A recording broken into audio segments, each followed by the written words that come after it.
I'm an estate planning and elder law attorney. I am not a family law lawyer.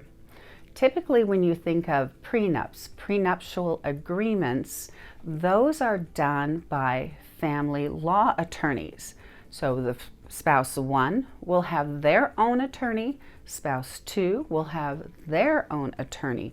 There needs to be separate representation because it's important that the prenup be fair and that everybody understand what the facts are, what their rights are, what they're giving up. How does estate planning fit into this? Well, even if you have a prenup, you still need an estate plan, and so does your spouse. Will you need to go to separate attorneys, or can you go to an estate planning attorney? Well, it really depends on what your situation is.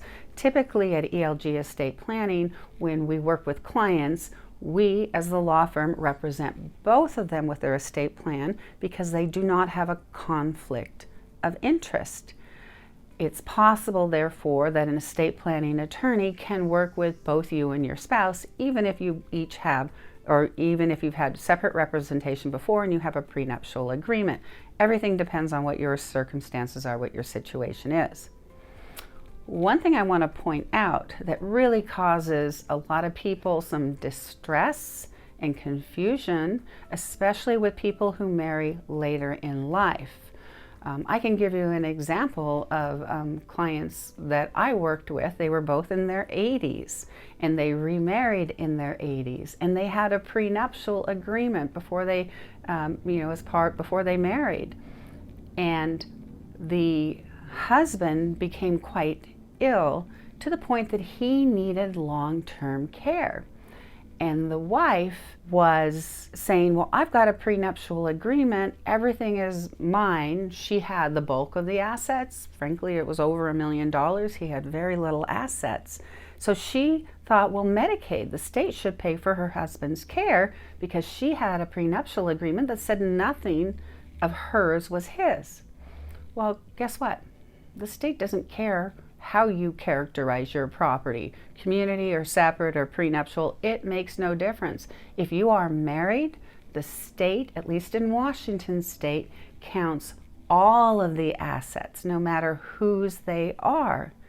So I had to give this wife the unwelcome news that her husband, even though he had no assets in his name, would not qualify for Medicaid because they were married and she had over $1 million. And that is way too much money for Medicaid to pay for his care. And even though she had a prenuptial agreement, and probably that was the right thing to do for this couple getting married, what she didn't understand, and likely what a family law attorney is not going to tell the clients, is keep in mind that this prenuptial agreement may say what's separate and protect it in a number of ways, the assets remaining in the name of, the first spouse, the second spouse. But when it comes to long-term care, prenuptial agreement really has no weight, no effect. How would this couple be able to accomplish the state paying for the sick husband's benefits without using the wife's money? Frankly, the only way for that to have happened would be for this couple to get divorced. And because they had the prenuptial agreement saying that everything is her assets, then the divorce would have been fairly simple and all the assets would have been hers. The now newly divorced husband who needs care is eligible for Medicaid because he has no assets, and the state would pay for his care.